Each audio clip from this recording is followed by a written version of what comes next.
ಇಂಥ ಕೆಲಸ ಮಾಡಿದ್ದೆ ನಾನು. ನನ್ನ ಮನೆಗೆ ಚುಚ್ಚಿಬಿಟ್ಟೆವ. ಮಾಡಬಾರ್ದಿತ್ತು.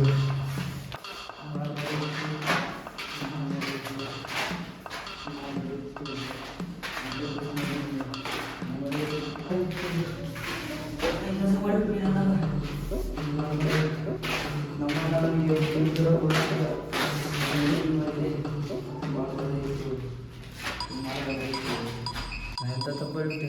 ನಾ ಬದುಕಿರ್ಬೋದು, ನಾನು ಬದುಕಿರೋದು ಇಲ್ಲ. ನಾವು ಸಾಯಬಾರ್ದು, ನಾವು ಬದುಕಬೇಕು. ನಮ್ಮ ಮನೆ ಚೆನ್ನಾಗಿ ಮುಖ್ಯಬೇಕು. ಇಲ್ಲ, ನಾವು ಸಾಯಬಾರ್ದು.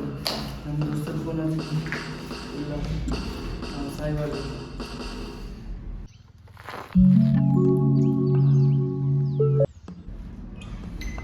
ಹಲೋ ಹಲೋ, ಎಲ್ಲಿದ್ದೀವಿ ದೋಸ್ತ? ಏನು ಮಾಡ್ಕೊಂಡಿಲ್ಲ ದೋಸ್ತ? ಈಗ ನಮ್ಮ ಚಾಕು ಚುಚ್ಚಿಕೊಂಡು ನಾನು ಚಾಕು ಚುಚ್ಚಿಬಿಟ್ಟು. ಇಲ್ಲ, ನಾವು ಬದುಕಬೇಕು. ಜಲ್ದಿ ಬಾ. ಇಲ್ಲಿ ನಾವು ದಿನಗಳು ಇರ್ತೀವಲ್ಲ, ಇಲ್ಲೇ ಇದ್ದೀನಿ. ಜಲ್ದಿ ಬಾ, ಜಲ್ದಿ ಬಾ. 2 ನಿಮಿಷ ತಡಿ, ಬರ್ತೀನಿ. ಗಾಬರಿ ಆಗ್ಬೇಡ. 2 ನಿಮಿಷ ಬರ್ತೀನಿ. ನಮ್ಮ ಅಡ್ಡ ಇದ್ದಲ್ಲ, ಅಲ್ಲಿ ಬಾ. ಜಲ್ದಿ ಬಾ, ಜಲ್ದಿ ಬಾ.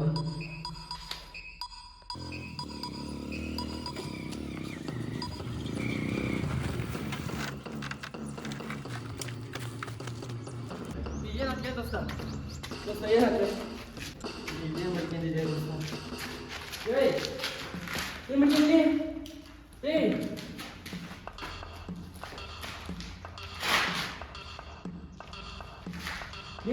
ಎಂತ ಅನುಭವ ಮಾಡ್ಕೊಂಡಿದ್ದೆ ದೋಸ್ತ? ನೀನು ಹೋಗ್ಬಾ. ಏನು ಮಾಡ್ಕೊಂಡಿದ್ದಿ?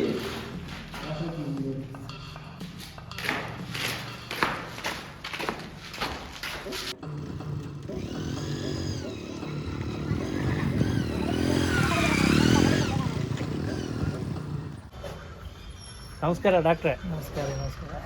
ಈಗ ನಿನ್ನೆ ಒಂದು ಏನು ಅನಾಹುತ ಆಯ್ತಲ್ಲ, ನಮ್ಮ ಗೆಳೆಯ ಅವನ ತಮ್ಮ ಸೇರಿಕೊಂಡು ಪಾಪ ಅವನ ನಮ್ಮ ಗೆಳೆಯನಿಗೆ ಚಾಕು ಹಾಕಿಬಿಟ್ಟ. ಅಯ್ಯೋ, ಈ ದುರಂತದಲ್ಲಿ ಇಬ್ಬರು ಇದು ಅಂತ ಹೇಳ್ರಿ, ಅವನು ಅನಾಹುತ ಮಾಡ್ಕೊಂಡ್ಬಿಟ್ಟ. ಕುತ್ತಿಗೆ ಚಾಕು ಹಾಕೊಂಡು ಅವನ ತಮ್ಮ ಭಾಳ ಮನಸ್ಸಿಗೆ ನೋವು ಮಾಡ್ಕೊಂಡು ಇದು ಮಾಡಿದ. ಅವನು ಏನಿಲ್ಲ, ಅದು ಕೆಟ್ಟ ಹುಡುಗರು ಸಹವಾಸ ದುಶ್ಚಟ ಮಾಡಿಬಿಟ್ಟು, ಅವ್ನು ಹಂಗಿರ್ಲಿಲ್ಲ, ತುಂಬ ಚೆನ್ನಾಗಿ ಓದ್ತಿದ್ದ ಶಾಲೆಯಲ್ಲಿ. ದುಶ್ಚಟ ಮಾಡಿಬಿಟ್ಟು ಹಾಳಾಗಿ ಹೋಗ್ಬಿಟ್ಟ ಡಾಕ್ಟ್ರೆ. ಹಂಗಾಗಿ ಅವನ್ನ ಅವ್ರ ತಮ್ಮ ಭಾಳ ಪ್ರಿಯ, ಅವರು ತಮ್ಮ ಅಂತ, ಮುದ್ದಿನ ತಮ್ಮ ಅಂತೇಳಿ ಅವನ ಅಣ್ಣ ಭಾಳ ಪ್ರೀತಿಯಿಂದ ಚೆನ್ನಾಗಿ ಅವನ್ನ ನೋಡ್ಕೊಂಡು ಕೇಳ್ದಂಗೆಲ್ಲ ದುಡ್ಡು ಕೊಟ್ಬಿಟ್ಟು ಬೆಳೆಸ್ಬಿಟ್ಟ. ಅವನು ಹಿಂಗೆ ಮಾಡ್ತೇನೆ ಅಂತ ಪಾಪ ಅವನು ಅಣ್ಣ ಅಂದ್ಕೊಂಡಿರ್ಲಿಲ್ಲ. ಆದರೆ ವಿಧಿ ಆಟದಿಂದ ಹಿಂಗೆ ಆಗ್ಬಿಡ್ತು. ಅವನ್ನ ಅಣ್ಣ ತುಂಬ ಯೋಚನೆ ಮಾಡ್ತಾ ಇದ್ದಾನೆ ಸರ್. ನೀವು ಅವನಿಗೆ ಒಂದು ದಾರಿ ತೋರಿಸ್ಬೇಕು. ಖಂಡಿತವಾಗಿದೆ. ಇವಾಗ ಯಾವುದೇ ರೀತಿ ಯೋಚನೆ ಮಾಡಬೇಡ್ರಿ. ಈಗ ನಾವು ಕೂಡ ಒಂದು ಬಡತನದ ಪರಿಸ್ಥಿತಿಯನ್ನು ಎದುರಿಸಿ, ಬಡತನದ ನೋವು, ನಲಿವು, ಕಷ್ಟ, ಸುಖ ಏನಿರುತ್ತಲ್ಲ, ಆ ಒಂದು ಜೀವನವನ್ನು ಅನುಭವಿಸಿ ಈ ಒಂದು ಹಂತಕ್ಕೆ ಬಂದೀವಂದ್ರೆ, ನಾವು ಕೂಡ ಒಂದೊಂದು ಕಾಲದಾಗ ಅತಿ ಒಂದು ಕಡು ಬಡತನವನ್ನು ಅನುಭವಿಸಿನೇ ಈ ಒಂದು ಹಂತಕ್ಕೆ ಬಂದೀವಿ. ಅದಕ್ಕೆ ನಾನು ಹೇಳ್ತೀನಿ ಅಂದರೆ, ಈಗ ನಿಮ್ಮ ದೋಸ್ತ ಗೆಳೆಯನಿಗೆ ಹೇಳ್ರಿ, ನೀವು ಯಾವುದೇ ಕಾರಣಕ್ಕೂ ಅವನ ಬಗ್ಗೆ ಯೋಚನೆ ಮಾಡಬೇಡ, ಚಿಂತೆ ಮಾಡಬೇಡ ಅಂತ ಹೇಳಿ. ಯಾಕಂದರೆ ಇವತ್ತು ಏನು ಅವ ದುಶ್ಚಟದ ದಾಸನಾಗಿ ತನ್ನ ಜೀವನವನ್ನು ನಾಶ ಮಾಡ್ಕೊಂಡಿದ್ದಾನಲ್ಲ, ಆ ದುಶ್ಚಟದಿಂದ ಮುಕ್ತನಾಗಿ, ಆ ದುಶ್ಚಟದ ದಾಸ್ಯದಿಂದ ಅವನು ಹೊರಗಡೆ ತಂದು ಒಂದು 5 ವರ್ಷ ಅವನ ಬಗ್ಗೆ ಯಾವುದೇ ರೀತಿಯಾಗಿ ಯೋಚನೆ ಮಾಡಿದೆ, ಅವನ ಬಗ್ಗೆ ಏನನ್ನೂ ಯೋಚನೆ ಮಾಡಿದೆ ಆರಾಮಾಗಿ ಇರೋಕ್ಕೆ ಹೇಳಿ. ಯಾಕಂದರೆ ಇವತ್ತು ಏನಾದರೂ ಒಂದು ಗಾದೆ ಮಾತಿದೆಯಲ್ಲ, ಏನಾದರೂ ಆಗು ಮೊದಲು ಮಾನವನಾಗಿ. ಇವತ್ತು ಹೆಂಗೆ ಅವನು ದುಶ್ಚಟದ ದಾಸನಾಗಿದ್ದಾನಲ್ಲ, ಆ ದಾಸ್ಯದಿಂದ ಹೊರಗಡೆ ತಂದು ಅವನ ದುಶ್ಚಟದಿಂದ ಮುಕ್ತನನ್ನಾಗಿ ಮಾಡಿ, ಅವನಿಗೆ ಯಾವುದೇ ರೀತಿಯಾಗಿರ್ತಕ್ಕಂಥ ತೊಂದರೆ ಆಗದೆ ಇರುವಾಗ ಅವನ ಒಂದು ಜೀವನವನ್ನು ಒಳ್ಳೆಯ ಮಾರ್ಗದಲ್ಲಿ, ಒಂದು ಸನ್ಮಾರ್ಗದಲ್ಲಿ ಬಂದು ಒಬ್ಬ ಈ ಸಮಾಜದಲ್ಲಿ ಒಳ್ಳೆಯ ವ್ಯಕ್ತಿಯಾಗಿ, ಈ ಸಮಾಜದಲ್ಲಿ ಒಬ್ಬ ಒಳ್ಳೆಯ ನಾಗರಿಕನಾಗಿ ಬದುಕ್ತಕ್ಕಂಥ ಒಂದು ಹಾದಿಗೆ ಅವನ್ನ ನಾನು ಕಳ್ಕೊಂಡು ಬರ್ತೀನಿ. ಆದ ಕಾರಣ ಒಂದು 5 ವರ್ಷ ನೀವು ಏನು ಮಾಡಬೇಕಂದ್ರೆ, ಅದು ಚಿಂತೆ ಇಲ್ಲ, ಒಂದು 5 ವರ್ಷ ಯಾವುದೇ ರೀತಿಯಾಗಿಯೂ ನೀವು ಅವನ ಬಗ್ಗೆ ಯೋಚನೆ ಮಾಡಬೇಡ್ರಿ. ಅದನ್ನು ಕೂಡ ನಿಮ್ಮ ಗೆಳೆಯನಿಗೆ ಕೂಡ ನೀವು ಸ್ವಲ್ಪ ತಿಳಿಸಿ ಹೇಳ್ರಿ. ಅದಕ್ಕಾಗೈತಲ್ಲ, ಅವನ ಒಂದು ಹಾದಿಗೆ ತರ್ತಕ್ಕಂಥ, ಅವನು ಒಂದು ಸನ್ಮಾರ್ಗಕ್ಕೆ ತರ್ತಕ್ಕಂಥ ಕೆಲಸ ನಂದು. ಅದ್ರ ಬಗ್ಗೆ ನೀವು ಯಾವುದೇ ಕಾರಣಕ್ಕೂ ಯೋಚನೆ ಮಾಡಬೇಡ್ರಿ. ಅವನ ಸನ್ಮಾರ್ಗಕ್ಕೆ ತಂದು ಒಳ್ಳೆಯ ವ್ಯಕ್ತಿಯನ್ನಾಗಿ, ಒಳ್ಳೆಯ ಸಮಾಜದಲ್ಲಿ ಬದುಕ್ತಕ್ಕಂಥ ಒಬ್ಬ ಸುಂದರ ನಾಗರಿಕನಾಗಿ ಮಾಡಿ ನಿಮ್ಮ ಕೈಗೆ ಕೊಡ್ತೀನಿ ಅಂತಕ್ಕಂಥ ಮಾತನ್ನು ನಾನು ನಿಮಗೆ ಖಂಡಿತವಾಗಿ ಈ ಭಾಷೆ ಕೊಡ್ತಿದ್ದೇನೆ. ಧನ್ಯವಾದಗಳು ಡಾಕ್ಟ್ರೆ. ನೀವೆಷ್ಟು ಮಾಡಿ ಪುಣ್ಯ ಕಟ್ಕೊಳ್ರಿ. ಖಂಡಿತ ಬರ್ತೀನಿ ಡಾಕ್ಟ್ರೆ. ನಮಸ್ಕಾರ.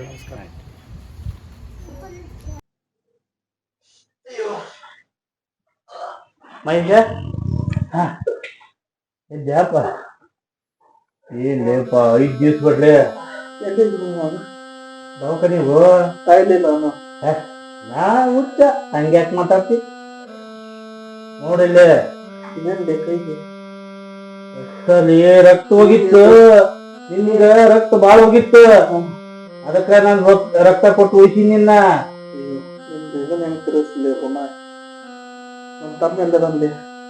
ತಮ್ಮನ ಬಗ್ಗೆ ಯಾಕೆ ಯೋಚನೆ ಮಾಡ್ತಿ? ಅವನದು ಸಮಾಚಾರ ಹೇಳಿದ್ರೆ ಬಾಳ ಐತಿ ಏಪ. ಆರಾಮದ ಅವನ ಬಗ್ಗೆ ಚಿಂತಿ ಬಿಡು, ಅವನ ಬಗ್ಗೆ ಕಾಳಜಿ ಬಿಡು ನೀನ. ಹಂಗಂದೆ ಸ್ವಂತ ತಮ್ಮ ಸಣ್ಣಂತ್ರ ಸಾಕ್ಯಾನ ಅವನ್ನ ಹೆಂಗ್ ಬಿಡಾಕ್ ಬರುತ್ತ? ಅವನ ಬಗ್ಗೆ ಕಾಳಜಿ ಬಿಡು, ಚಿಂತಿ ಬಿಡು ನೀನ. ಹಂಗಂದ್ರೆ ಹೆಂಗು ತಮ್ಮವ ವರ್ಷಂತ್ರ ಸಾಕ್ಯಾನ ಅವನ್ನ. ಹೌದಪ್ಪ ಖರೆ ಏನೋ ಒಂದ್ ಇದ್ರೊಳಗ ನನಗೆ ಸಿಕ್ತಿದ ಅತ್ಯಂತ ಮಾಡಿದ್ದೆ, ನೀ ನಾನು ಉಳಿಸಿದಲ್ಪ ಅದು ದೊಡ್ಡದು.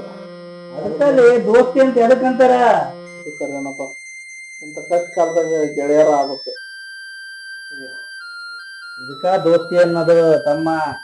ಅಯ್ಯೋ ಯಾರೋ ಬಂದ್ರಲ್ಲ, ಡಾಕ್ಟರ್ ಬಂದ್ರಲ್ಲ. ಹಾ ಡಾಕ್ಟರ್ ನಮಸ್ಕಾರ ಸರ. ಬರ್ರಿ ಸರ, ಬರ್ರಿ ಬರ್ರಿ ಕೂಡ ಬರ್ರಿ ಸರ. ನಮಸ್ಕಾರಪ್ಪ. ಬಂದೆ ಬರ್ರಿ ಸರ್, ಕೂಡ್ರಿ ಸರ. ಅದೇ ಸರ, ಇವ್ರ ತಮ್ಮನ ಬಗ್ಗೆ ಅದನ್ನ ಮಾತಾಡಕತ್ತಿದ್ದು ಸರ. ಈಗ ಸರ ನಮ್ ತಮ್ಮ ಎಲ್ಲಿ ಹೋದ್ರಿ? ನಿಮ್ ತಮ್ಮನ ಬಗ್ಗೆ ನೀನ್ ಏನು ಯೋಚನೆ ಮಾಡ್ಬೇಡಪ್ಪ, ಅವ ಆರಾಮಾಗಿದ್ದಾನ. ಅದ್ರ ಬಗ್ಗೆ ನೀ ಏನು ಚಿಂತೆ ಮಾಡ್ಬೇಡ, ನೀ ಆರಾಮಾಗಿರು. ನಿಮ್ ತಮ್ಮನ ಏನೈತ್ಲ, ನಿಮ್ಮ ದೋಸ್ತ ಮತ್ತ ಅವನ ದೋಸ್ತ ಸೇರಿ ಎಲ್ಲಾರು ಕೂಡ ಸೇವ್ ಮಾಡಿದಾರೆ. ಅವನು ಸೇವ್ ಮಾಡಿಯ ನೀನು? ನನ್ನ ಬದುಕಿಸಿದೆ, ಅವನು ಬದುಕಿಸಿದೆ. ದೇವರಾಜ್ ಬಿಡಪ್ಪ ನೀ ನಮಗೆ.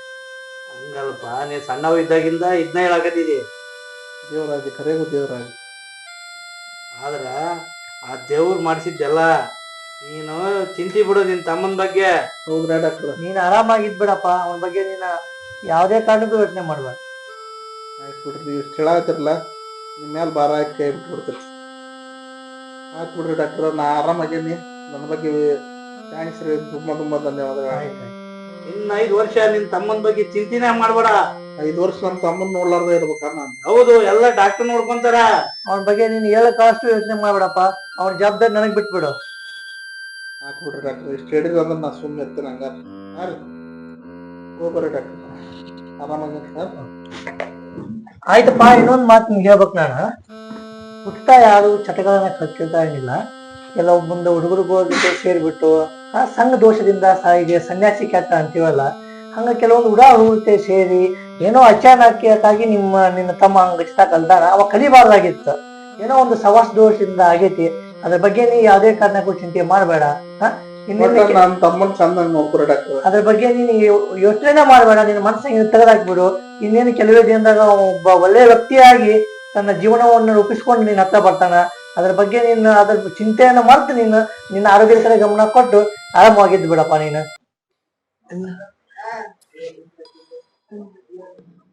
ಎಲ್ಲಿ ಅಣ್ಣ ಅಣ್ಣ ಏನಾಯ್ತು? ಸಮಾಧಾನ? ದವಾಖಾನೆ ಆಗದಿಯೋ ಇಲ್ಲ? ಯಾಕೆ ಹೋದ್ರಾಗತ್ತಿ? ಏನಾಯ್ತು? ಡಾಕ್ಟರ್ ನಿನಗೆ ಏನಾಗಿಲ್ಲ, ಆರಾಮದಿ. ಇಲ್ಲೇ ದವಾಖಾನೆ ಆಗದಿ, ಹೆದರ್ಬೇಡ. ನಮ್ಮ ಮನೇಲಿ ಡಾಕ್ಟರ್. ಅಣ್ಣ ಅಣ್ಣ ಅನ್ಬೇಡ. ಇನ್ನ 5 ವರ್ಷ ಐತಲ್ಲ, ನೀ ಒಟ್ಟ ಅಣ್ಣ ಅನ್ನಕ್ ಹೋಗ್ಬೇಡ. ನಿನಗ 5 ವರ್ಷ ನಿಮ್ಮ ಅಣ್ಣನ ಮರ್ತು ಬಿಡು. ನಿನಗೆ ಏನ್ ಮಾಡ್ಬೇಕು ಎಲ್ಲ ನಾನು ಮಾಡಿ ನಿನ್ನ ಒಂದ್ ಹಂತಕ್ಕೆ ತಗೊಂಡ್ಬರ್ತೀನಿ. ಅದಕ್ಕಾಗಿ ನಿಮ್ಮ ಅಣ್ಣನ ನಿಮ್ಮ ಅಣ್ಣನ ಜೊತೆ ನಾನು ಮಾತಾಡಿದ್ದೀನಿ. ನೀವ್ ಒಟ್ಟ ನಿಮ್ಮ ಅಣ್ಣನ ಐತಲ್ಲ, ಒಂದ್ 5 ವರ್ಷದವರೆಗೂ ನೀನ್ ನೆನಪು ತೆಗಿಬಾರ. ನಿನ್ನ ಒಂದ್ ಹಂತಕ್ಕೆ ತಂದು ಒಬ್ಬ ಒಳ್ಳೆ ವ್ಯಕ್ತಿಯನ್ನಾಗಿ ಮಾಡ್ಬಾರ್ದ್ಮೇಲೆ ನಾನು ನಿನಗೆಲ್ಲವನ್ನು ಹೇಳ್ತೀನಿ, ನಿನಗೆಲ್ಲ ತಿಳಿಸಿ. ನಾನು 5 ವರ್ಷದ ಮಟ್ಟ ನಮ್ಮ ಅಣ್ಣನ ನಾನು ನೋಡಲ್ಲ, ನೆನಪು ಮಾಡಲೇಬೇಡ ನೀನು. ನಿಮ್ಮ ಅಣ್ಣನ ಬಗ್ಗೆ ನೀನು ಬಿಟ್ಟು ಬಿಡಪ್ಪ, ಏನು ಯೋಚನೆ ಮಾಡ್ಬೇಡ. ಮೊದಲಿನ ಸಾಮ್ರಾಜ್ಯ ಹೆಂಗಿತ್ತು ಅದ್ರ ಬಗ್ಗೆ ಯೋಚನೆ ಮಾಡ್ಬೇಡ. ಮುಂದಿನ ನಿನ್ನ ಭವಿಷ್ಯ, ನಿನ್ನ ಫ್ಯೂಚರ್ ಹೆಂಗೈತೆ ಅನ್ನೋದು ಅದನ್ನ ನೋಡ್ಕೊಂಡು ನೀನು. ಆಯ್ತು ಡಾಕ್ಟರ್, ನೀವು ಮುಂದೆ ಹೆಂಗೆ ಹೇಳ್ತೀರ? ಆಯ್ತು. ಹಾ ಸರಿಯಪ್ಪ. ರಾಕೆಟ್ ಬೇಕು, ಸಿಗರೇಟ್ ಬೇಕು, ರಾಕೆಟ್ ಸಿಗರೇಟ್ ಬೇಕು. ಸುಮ್ನೆ ಇರ. ಇನ್ನ 5 ವರ್ಷ ಯಾವ ರಾಕೆಟ್ ಇಲ್ಲ, ಜಾಕೆಟ್ ಇಲ್ಲ. ನೀನ್ ಸುಮ್ನೆ ನಾ ಏನ್ ಹೇಳ್ತ ಅಷ್ಟ ಕೇಳಿ. ನೀನು ಏನು ಅನ್ಕೋಬೇಡ, ಅದು ನೆನಪ ತೆಗಿಬ ನಿನ್ನ ಕನಸಿನಾಗ ಕೂಡ. 5 ವರ್ಷ ರಾಕೆಟ್ ಇಲ್ಲ, ಜಾಕೆಟ್ ಇಲ್ಲ. ನಿನ್ನ ಆರೋಗ್ಯ ಉಳಿಬೇಕಾದ್ರೆ ಸುಮ್ಮನೆ ನಾ ಏನ್ ಹೇಳ್ತೀನಿ ಅಷ್ಟೇ ಕೇಳ್ಬೇಕು ನೀನು.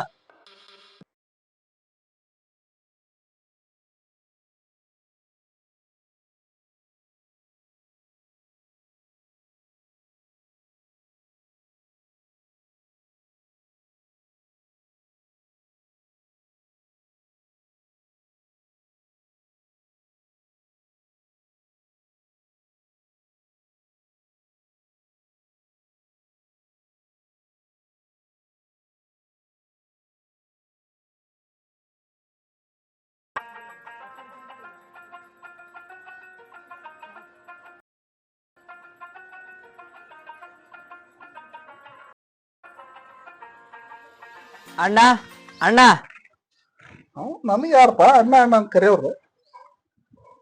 ತಮ್ಮ, ಏ ತಮ್ಮ, ಏ ಬಾರು. ಯಪ್ಪ, 2 ದಿವ್ಸ ಆಗಿತ್ತು ನೀನ್ ನೋಡಿ. ಅಯ್ಯೋ, ಏನೋ ತಿಳ್ಕೊಂಡಂಗ ಆಗ್ಬಿಟ್ಟಿತ್ತು ನಂಗೆ. ಅಯ್ಯೋ ಅಯ್ಯೋ, ಆರಾಮದಿಲ್ಪ? ಆರಾಮದೀನಿ ಅಣ್ಣ. ನೀನ್ ಯಾಕ್ಲೆ ಹಿಂಗ್ ರೆಡಿ ಆಗಿ ಬಂದ್ಬಿಟ್ಟಿಯಲ್ಲ? ಹಾ ಅಣ್ಣ, ನನ್ನ ಈಗ ಯಾರಂತ ತಿಳ್ಕೊಂಡಿದೀಯ? ಈ ಜಿಲ್ಲೆಗೆ DC ಆಗಿ ಬಂದಿದ್ದೀನಿ. ಆಶೀರ್ವಾದ ಮಾಡಿ ಅಣ್ಣ. ಏ ಇರ್ಲಿ ಹೇಳ. ಬಾಳ ಖುಷಿ ಆತು ಮರ, ಬಾಳ ಖುಷಿ ಆತು.